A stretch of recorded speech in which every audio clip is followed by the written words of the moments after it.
Hey, it's Aneta here from Aneta at Yoga Studio and Wellness, Body Wisdom Yoga teacher and coach. And I'm popping in to say hi.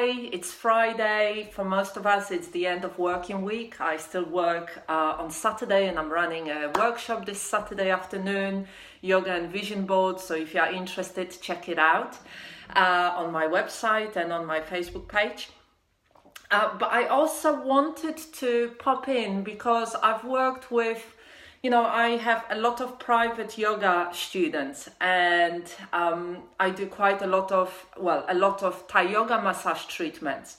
So I'm Thai yoga massage therapist. So I always bring together and blend together all of those three. So the Body Wisdom Yoga, which is an embodied mindful yoga with breath, with focus on breath, embodiment and present moment experience.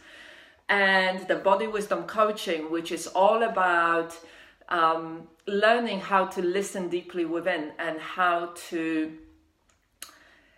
create trust, sense of inner trust, and how to connect with your own inner guidance system, which is your inner experience is your best guiding system.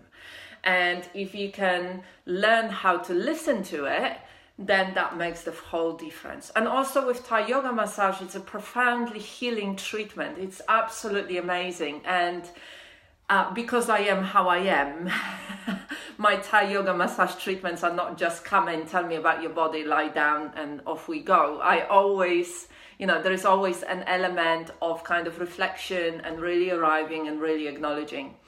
And there is a system that I always use, and I really wanted to share it with you today in a very simple way, because this week I've worked with 3 people that came in and that were really struggling with feeling overwhelmed by other people's stuff, their feelings, their expectations, their priorities, their expectations of how they should be.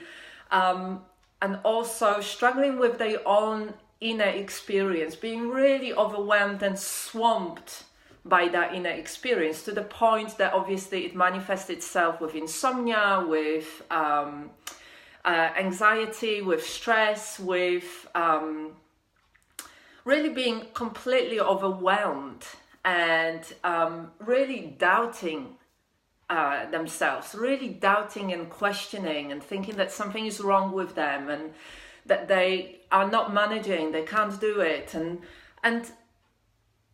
it's really, and there is this kind of identification with all those feelings and drowning in them so much that it's just completely overwhelming and it's too much. And I spoke to all 3 of them about this system that I use, that the 3 simple steps that can really help you finding a bit more of that inner stability, inner balance, being able to really start trusting that inner guidance without getting overwhelmed, and understanding what's mine, what's not mine, what are my kind of expectations, how useful they are, and how other people influence us, and how we can shift it from feeling like we are always under threat, always under attack, with the overstimulation and hyper alertness of the nervous system that goes on the overdrive, trying to cope with all of this, into a much more calming state, into the calm and peace in the mind, the calm and peace and ease in the body, and a sense of space that can come with it. So the 3 simple steps are very simple, but not that easy to do sometimes. The first one is acknowledgement. The second one is being with whatever your inner experience is. And the third one is compassion for yourself, and compassion for all the different parts of you that come up within your experience. No matter how those parts speak to you in this moment. So for example, inner critic, so-called inner critic, that kind of is really smashing you down.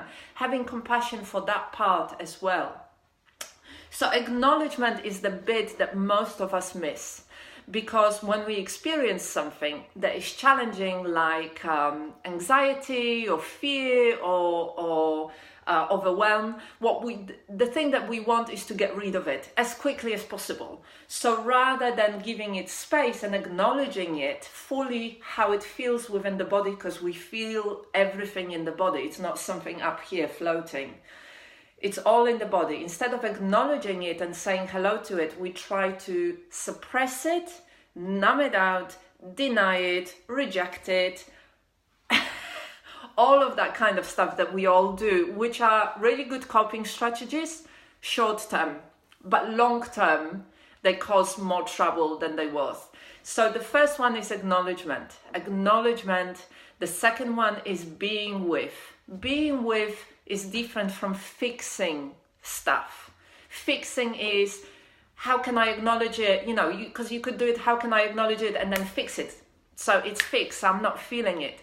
But can you be with it? And that's where the third one comes in. Can you be with it with compassion? Can you acknowledge what's going on? Be with it, give it a bit of space, say hello to it, and be with it in compassion towards it, towards yourself, towards everything that is going on. So when you are being with your emotion, it's different from drowning in it, being completely overwhelmed by it.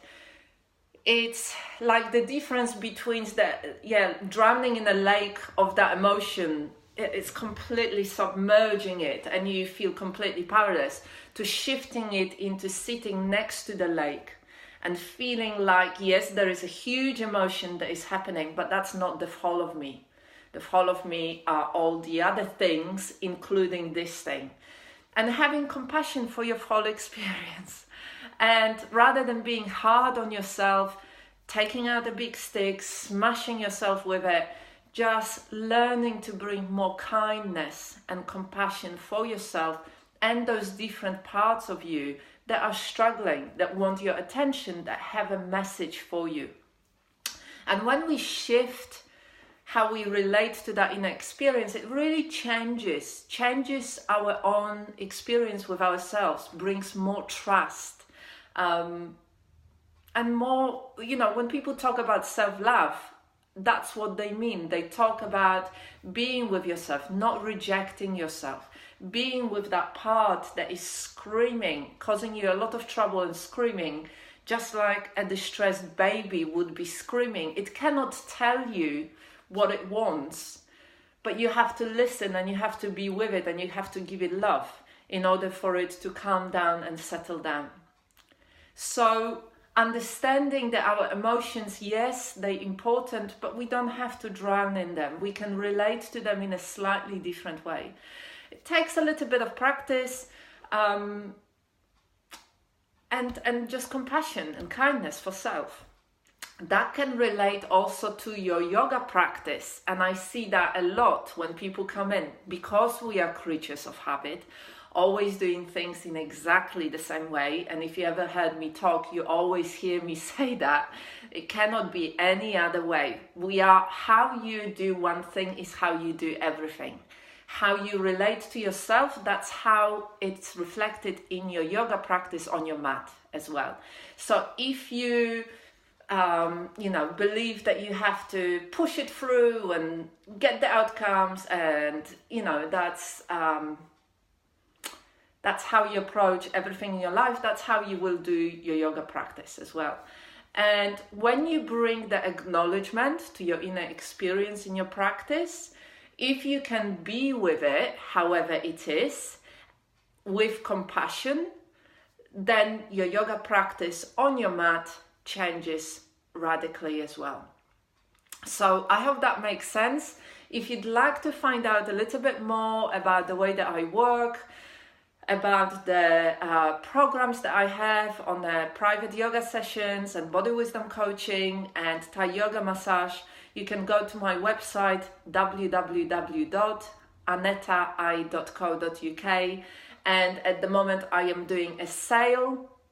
So there is a flash sale now page Check it out, see if there is anything that calls out to you, and I wish you a wonderful weekend.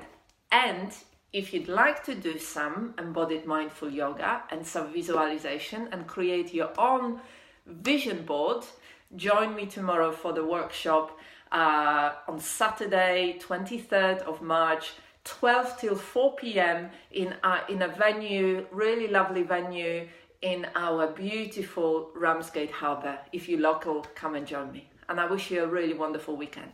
Take care. Namaste.